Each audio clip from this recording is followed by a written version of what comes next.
You didn't click on this by accident. You didn't stumble here because you were bored. You are here because something inside you is breaking. Not a little discomfort, not a passing bad day, something deep, something you can't put into words without choking on them. There's a quiet war going on inside you, and you're losing. Not because you aren't strong enough, but because you've been fighting the wrong enemy. And this is the last warning you're going to get before you waste another year of your life. Living a lie. Stop pretending you don't know what I'm talking about.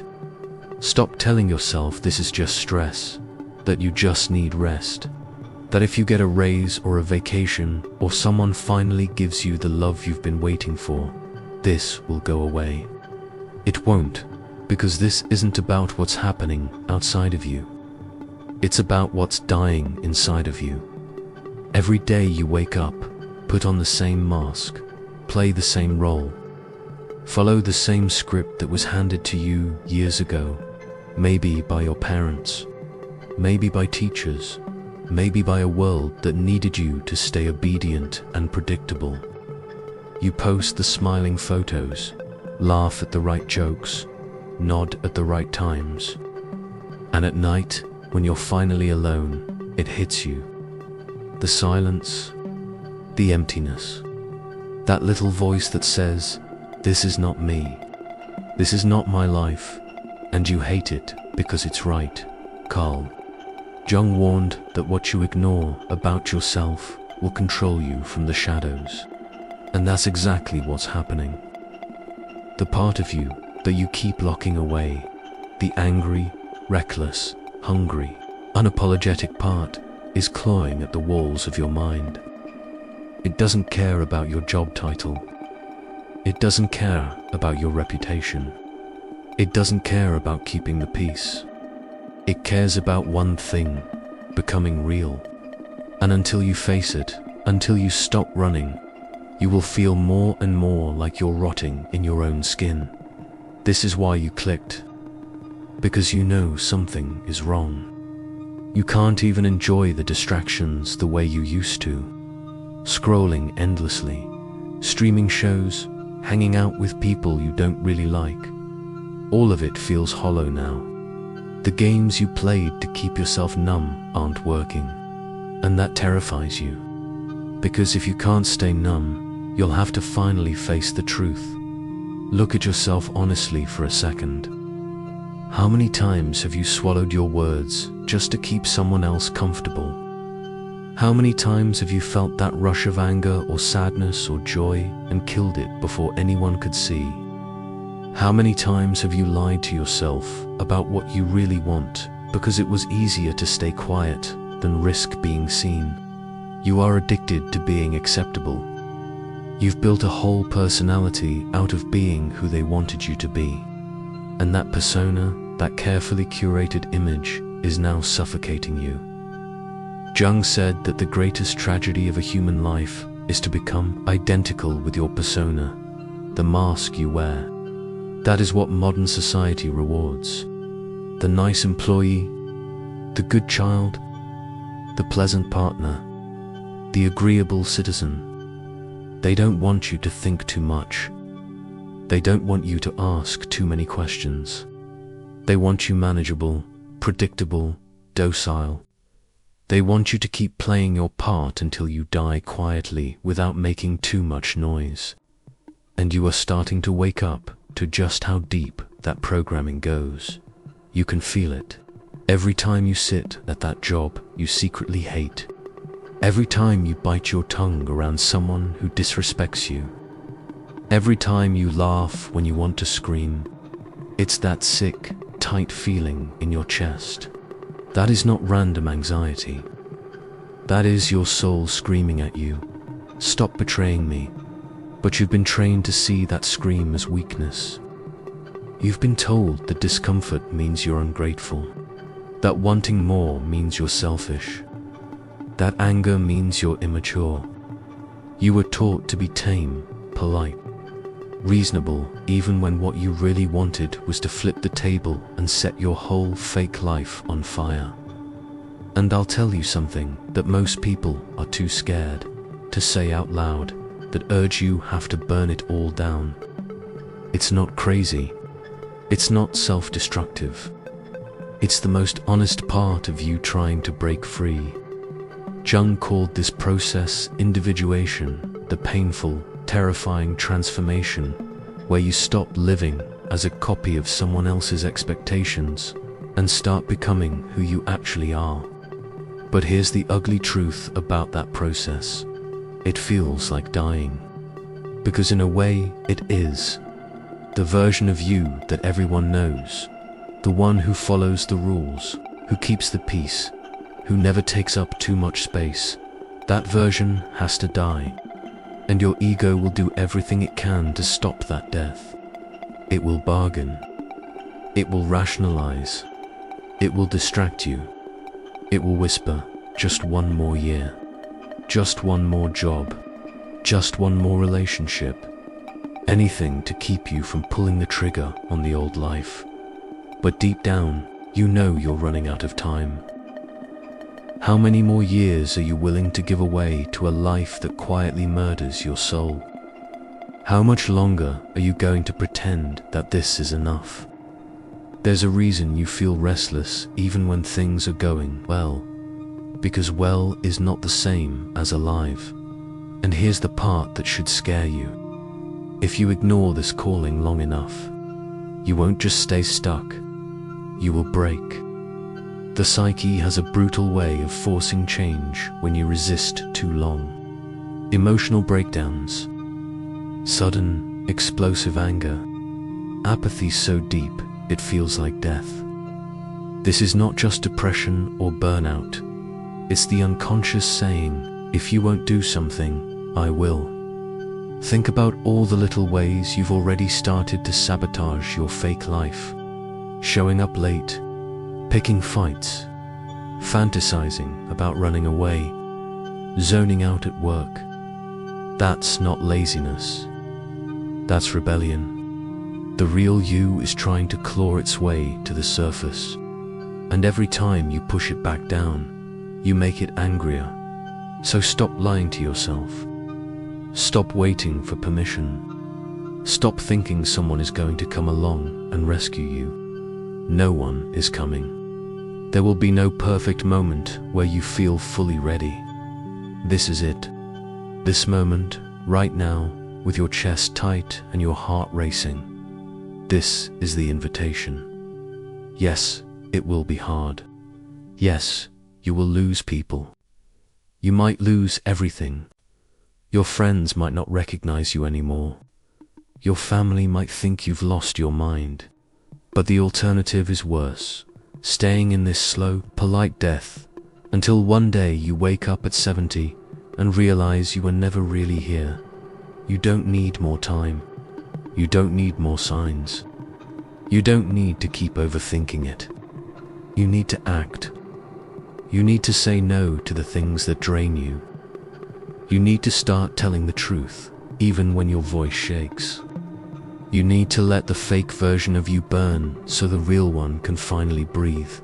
And I know you feel the fear right now. That's good. Fear means you're standing on the edge of something real. Fear means the old life is shaking. Fear means you are exactly where you're supposed to be. In part 2, we're going to go even deeper. We're going to talk about what happens when you actually step off the edge.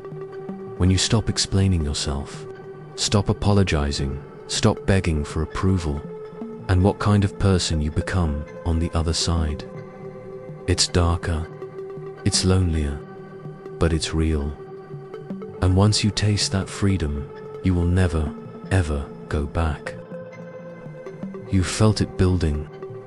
The quiet rebellion inside you is no longer quiet. And now comes the part most people will never talk about, what it actually feels like when you stop playing the game.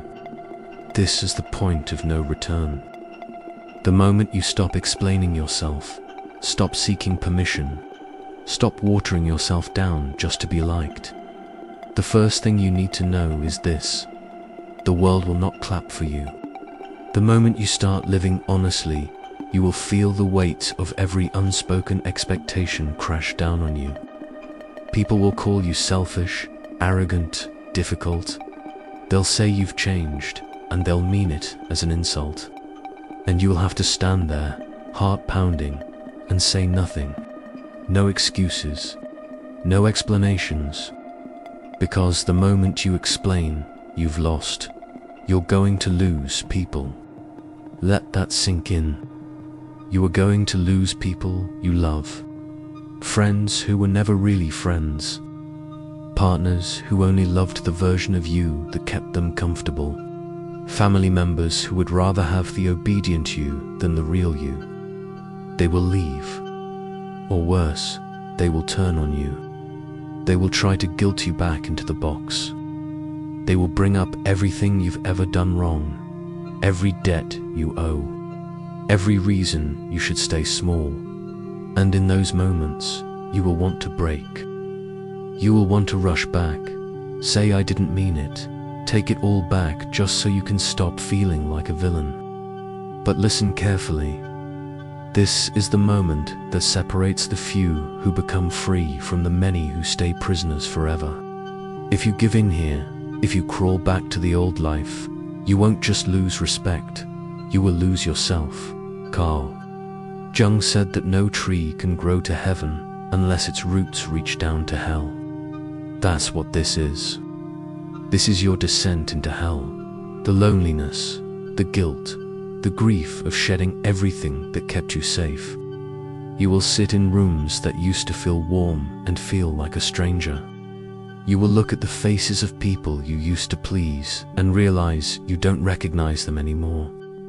And you will cry, not because you made the wrong choice, but because you are finally realizing how much of your life was built on lies. But here's the brutal, beautiful truth. Once you endure that, something shifts. Slowly, painfully, like a snake shedding its skin, the real you begins to surface. You start saying no without apologizing. You start walking away from drama instead of explaining why. You start acting on what you know you need to do without waiting for someone to validate it. And here's where it gets dangerous. Because when you stop explaining yourself, people stop knowing how to control you. They will panic.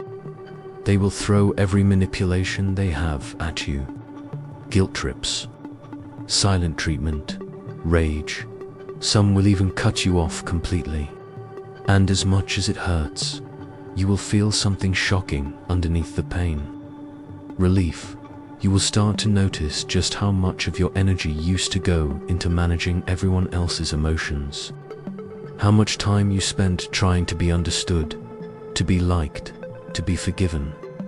And when you stop doing it, all that energy comes back to you. It's intoxicating, terrifying. You will have so much clarity it will almost feel violent. You will look at your job and realize you stayed because you were scared of disappointing your boss. You will look at your relationship and realize you stayed because you were scared of being alone. You will look at your friendships and realize you stayed because you were scared of being called selfish. And suddenly, those fears don't control you anymore. This is what freedom actually feels like. Not happiness, not peace, but raw, unfiltered truth. The ability to stand in a storm of judgment and not flinch. The ability to say no and not justify it. The ability to walk away and not explain where you're going. But make no mistake, freedom has a cost. You will feel the weight of isolation. You will feel misunderstood. You will have nights where you wonder if you went too far. And here's the secret that no one wants to admit. You will miss your old life sometimes. You will miss the simplicity of being told who to be. You will miss the comfort of being liked. That's the final test. Can you sit with that grief without running back?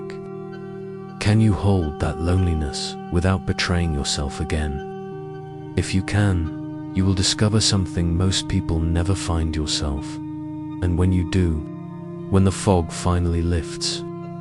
When you look in the mirror and see someone you recognize for the first time in years, everything changes. Your presence changes. Your energy changes. People feel it before you even say a word.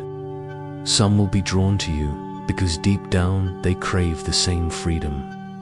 Others will resent you because you remind them of the cage they refuse to leave. This is when life starts to get dangerous in the best possible way. Opportunities you were too scared to chase start appearing. People who match your truth start entering your life. You stop chasing and start attracting. You stop begging for a seat at the table and start building your own. You become the kind of person who doesn't explain, not because you're rude, but because you're too busy living to stop and justify yourself. You know who you are. You know what you stand for. And if someone can't handle it, that's no longer your problem. That's when you finally understand what Jung meant when he said that the privilege of a lifetime is to become who you truly are. Not the person they wanted you to be. Not the persona you built to survive. You, raw, real, unapologetic. And from that moment on, life is never the same. Yes, it will still hurt. Yes, there will still be losses. But you will no longer be a prisoner. You will no longer wake up with that sick, heavy feeling that you are betraying yourself. You will no longer explain your existence to anyone. So here's my challenge to you. The next time someone demands an explanation for your choices, don't give one. Let the silence do the talking. Let them feel the weight of your decision. And watch how fast you realize that the world doesn't end when you stop justifying yourself. In fact, that's when your real life finally begins.